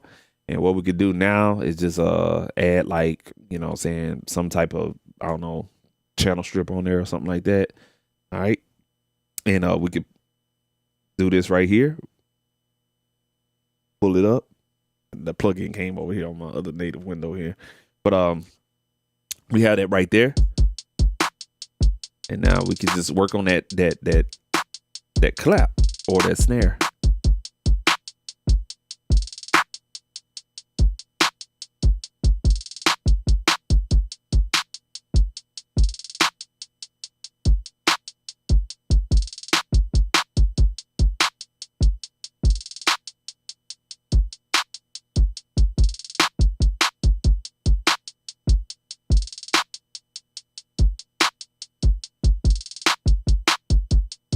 All right, cool.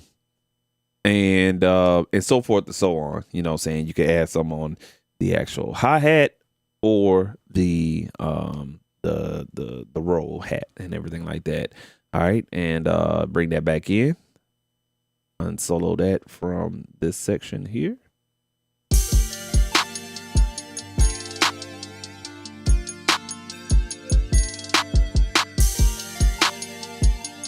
And then you can just kind of do your mixing right here on the track panel.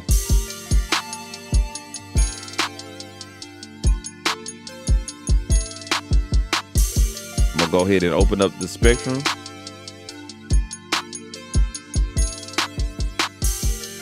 A little too boomy? Go ahead and EQ that out.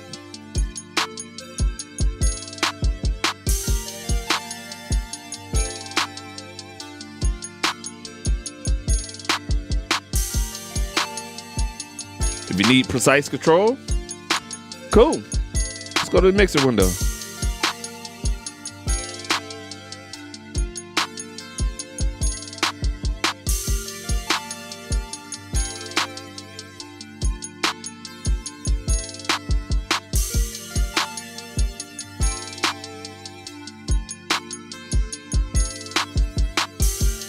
All right, and then just go ahead and click out of that. Click out of that, and you're good to go. You make your changes to it, and boom, there you go. Let's say, for instance, we have okay. I'm gonna try this. What he said, my boy right here. Where you at, Marquise? On the beat. Said shift and select all, man. Gonna hold down shift. All right. There we go. Hold down shift and click. There we go, my boy. And we can create a folder for that. Move selected to track folder there. So now we can create folders within a folder. So I'm gonna call this my percussion folder. All right. So if I only want to just kind of focus on just the main vibe of the drums, you know what I'm saying, I have the ability to do so. All right. Oops. So all those right there. All right, cool. So you kind of see how that kind of, what the fuck, bro? There we go. All right, cool. So percussion, and then we got our percussion sounds in here. That's in a folder.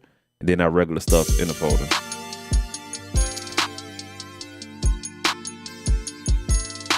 And then, of course, you know what I'm saying, let's say, for instance, we want to record our voice.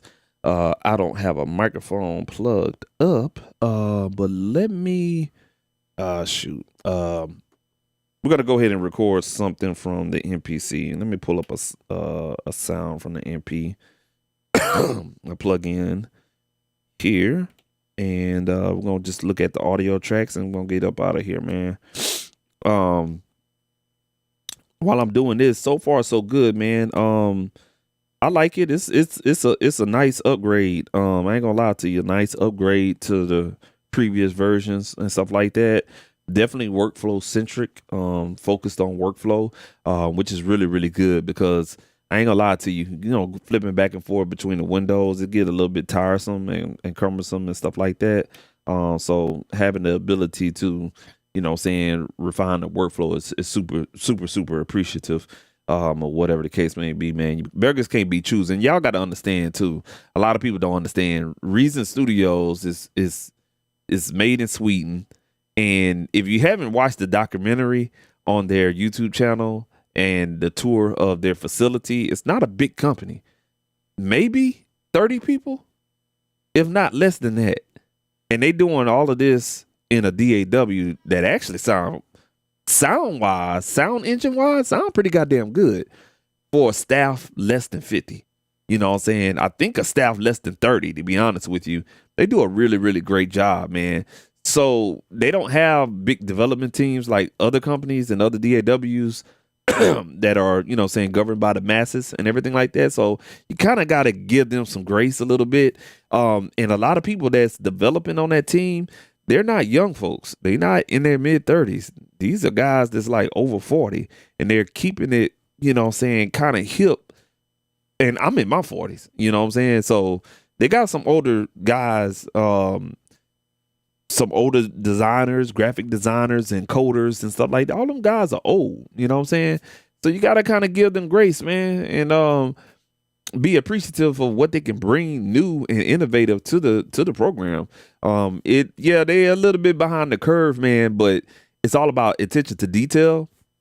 And you also got to think about how this program is built. Every program is not built like a Fruity Loops. It's not built like an Ableton Live. It's not built like a Studio Pro.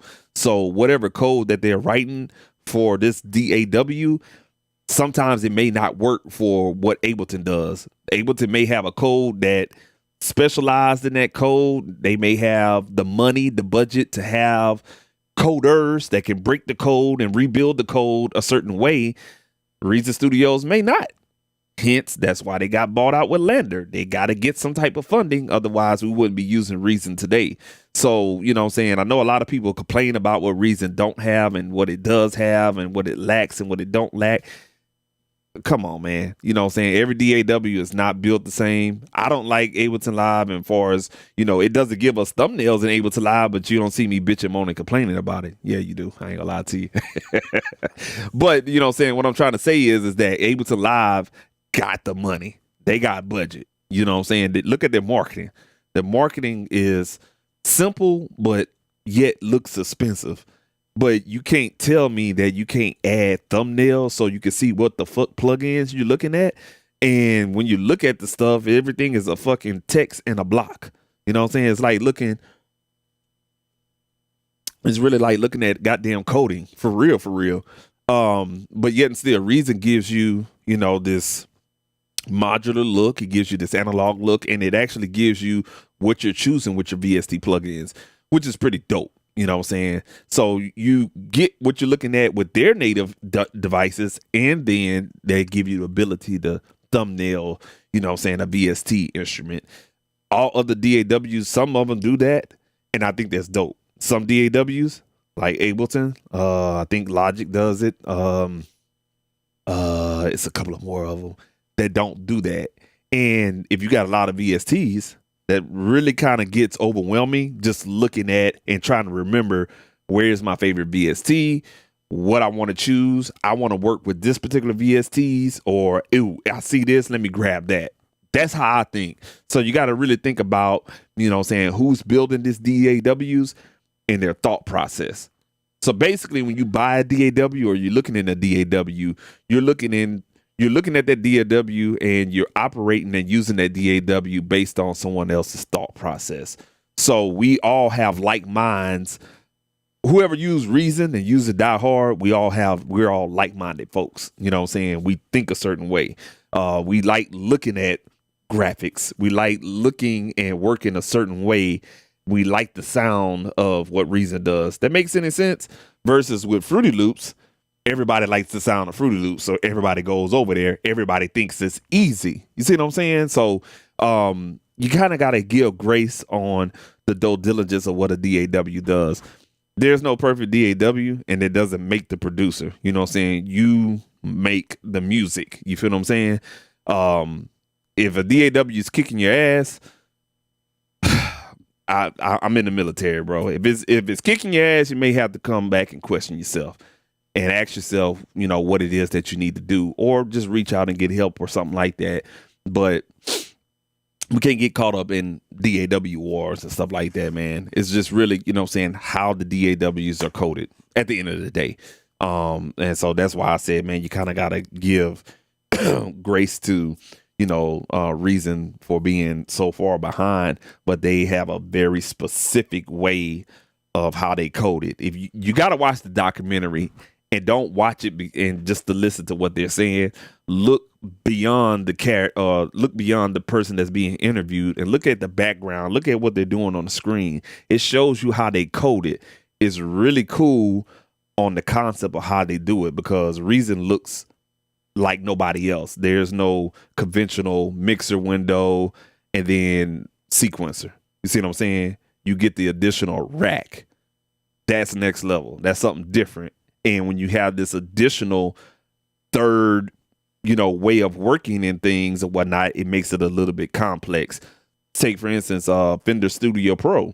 You know what I'm saying? That particular DAW has a mastering section. You got a mixing section. You got video support. You got goddamn scoring.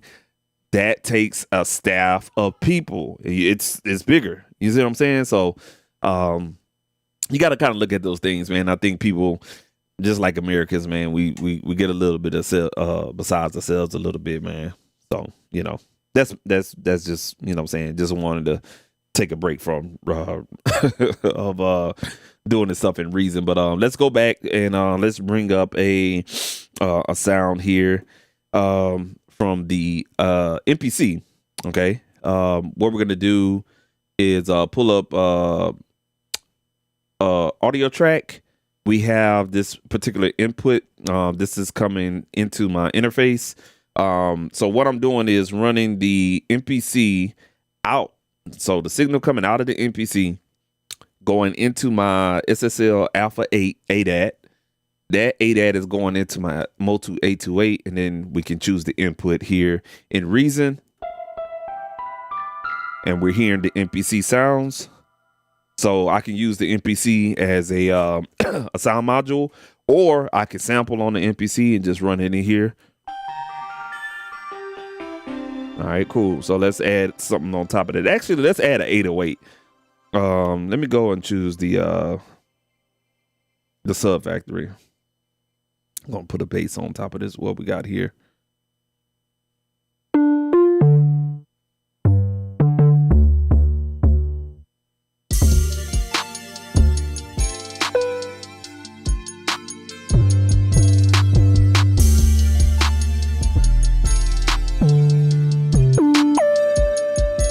And of course, we got to turn it down. We can turn it down on the MPC. And normally what I do is look at my, I don't feel like moving my camera, but I look at my metering coming into my interface. I'm kind of coming in at -6. So what I got to do now is just turn it down. I'm not really clipping, but it's a little bit loud. You know what I'm saying?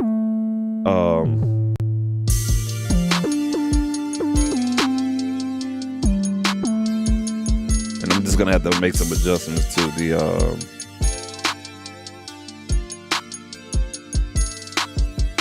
the transposer.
All right, so everything I'm playing is again coming through MPC, hitting the SSL Alpha 8 ADAT interface, ADAT coming into the Motu 828, and then we're hitting here. So we're just gonna record that in here.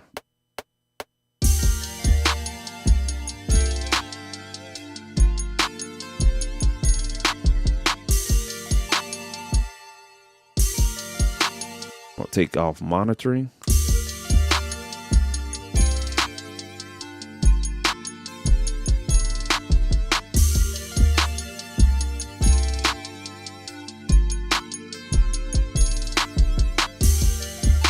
All right, cool. And let's say, for instance, we wanted to drag that out. Just go ahead and drag that out. Clip gain it. Want to bring it up a little bit.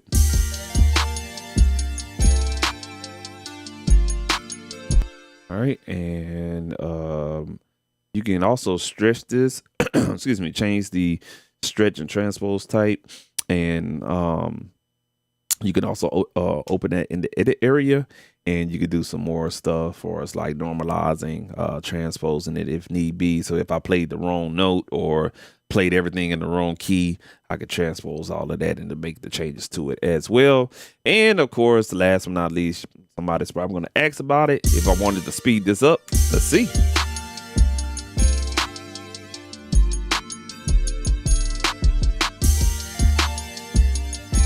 This is a big improvement because Reason was kind of, you know what I'm saying? But this is a big improvement though, man. The fact that you can speed it up 11 times on the BPM and you don't hear any quirky, it's smooth like butter, man. It's really dope, man. So that's it for me tonight, man. I'm gonna go ahead and get up out of here. My bad, bro. I ain't see crowd. Let's see. I'm sorry, man. My bad. Can you have both versions? 13 and 14.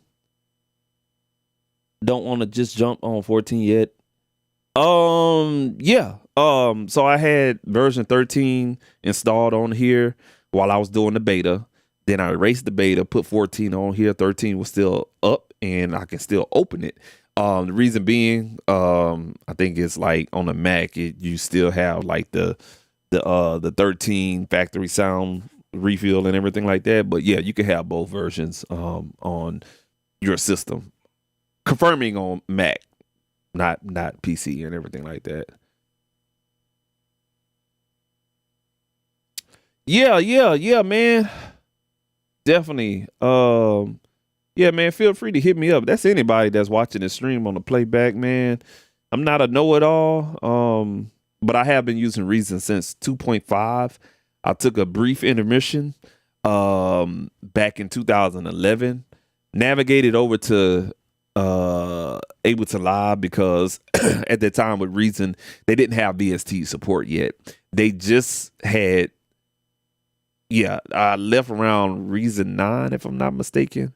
It was that version right after Reason Record, you know what I'm saying, where they start introducing the mixer and everything like that.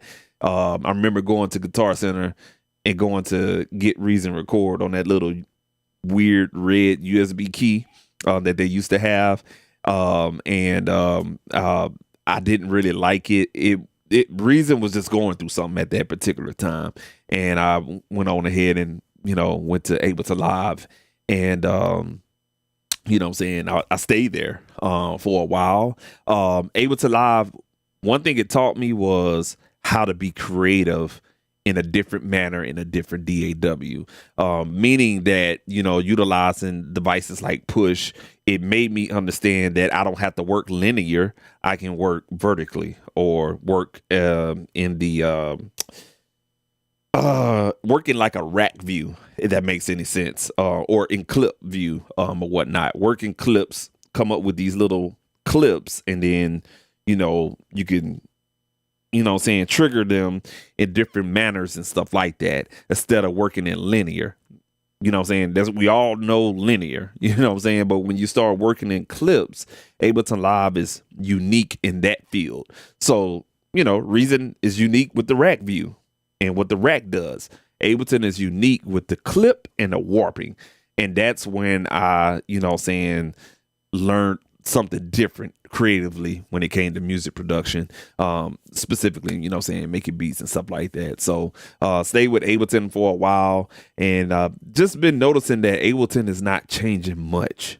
You know what I'm saying? For the amount that you pay. I know a lot of people be pissy mad about Reason being $299 and all this other stuff, but go get that full suite from Ableton Live, and I bet you shut your ass up.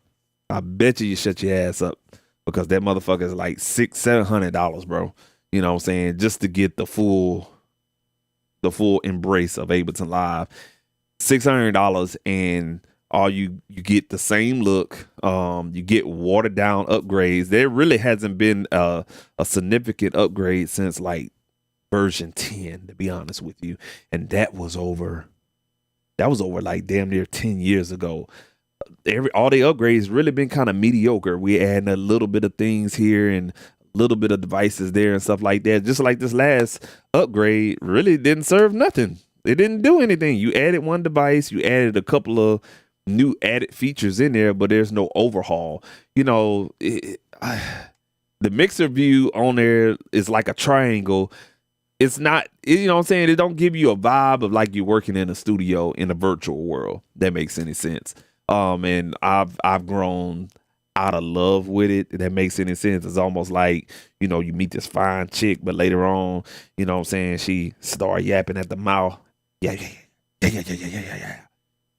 And over a couple of years, you get tired of that shit. Every time you hear her talk, you just get on your goddamn nerves. That's kind of how it was with Ableton. Reason is like that homegirl, you know, from high school, that chick that you like, y'all cut up, y'all look at everything and just everything happy, everything's funny, you know what I'm saying? Y'all can look at two frogs just looking at each other, y'all just start making jokes like that. That's how it is with me. That's how it is with me in Reason, because I've been working on it since 2.5, man. So ever since you know, they introduced the VST functionality in it and stuff like that, I've been creeping back on it, and I'm here now. You know what I'm saying? I still work in Ableton because I have a lot of older sessions in there or whatnot. So it is what it is, man. But to answer your question though, yeah, man, feel free to hit me up at any time, man. I'm down to help anyone that needs help and stuff like that. I've been doing this for a while.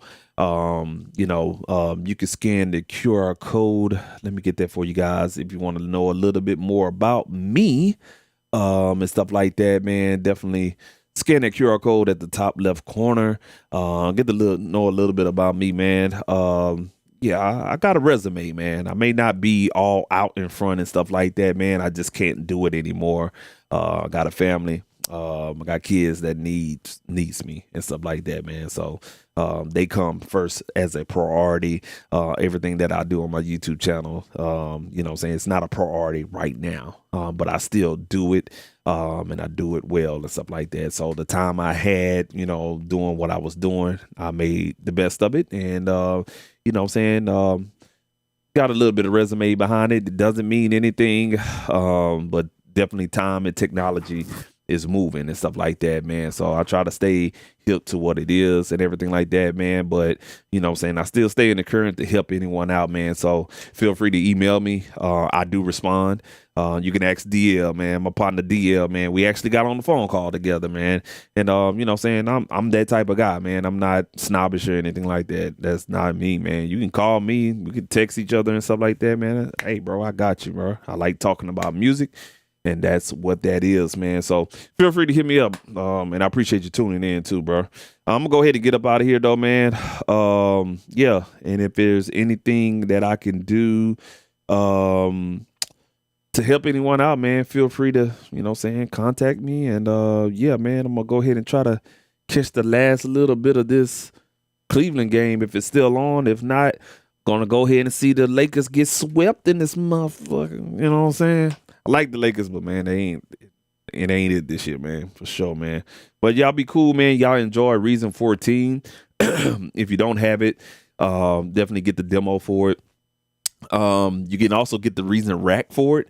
If you working in another DAW, you can get the full version. Or you can get on the Reason Hub. That's what I am on. I paid the $19.99 a month. I use Reason in full. So I can get the loops from Lander.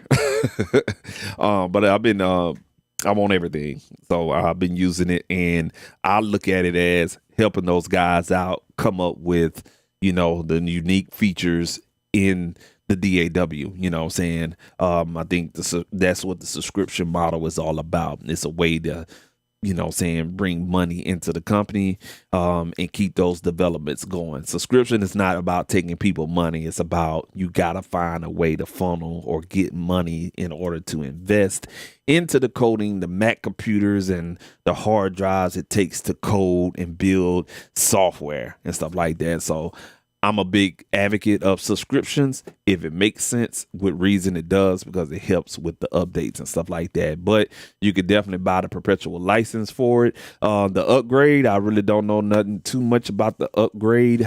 I think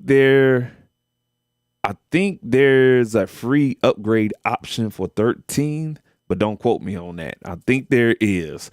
But if you are a subscription member, you upgrade just like that and you're good to go, man. So that's what it is right there, man. I don't like doing the perpetual license because I see how Ableton Live does theirs. You pay I paid like $600, damn near $700 for a DAW, and the upgrades ain't been coming out, and I paid for that. I wasn't even living here. I was living somewhere else, and we still on version 12. So, you know what I'm saying? It's like, and they ain't really came up with nothing innovative, nothing exciting or anything like that. Hey, to each his own. I'm not going to bash Ableton Live because I still use it. I think it's still a great DAW, but they got to do better, man, for real. You charging that much for a perpetual license for suites, and you got different tiers, and you got devices and hardware, shits like that, man. You gotta come with it. But I don't know, man. I don't know. It's like a German car, man. You know what I'm saying? Mercedes and BMWs, they change what they want to change, but they are reliable. I can tell you like that, man. I'm gonna go ahead and get up out of here, man. And I appreciate y'all rocking with your boy, man. Y'all check out Recent 14, man. And you know what I'm saying? Hopefully you make something nice with it. I know I am. I'm feeling the new update, and it looks really, really sweet, man. Definitely check it out. Some nice workflow enhancements to it. And yeah, man, gonna get up out of here, man. Peace and blessings. Y'all stay creative out there, man. And no matter what you use, no matter if you use goddamn fork and spoons, goddamn it, make something that, that's creative and that jams and stuff like that, man. It's your boy Super Mario, man. I'm out of here, man. Peace.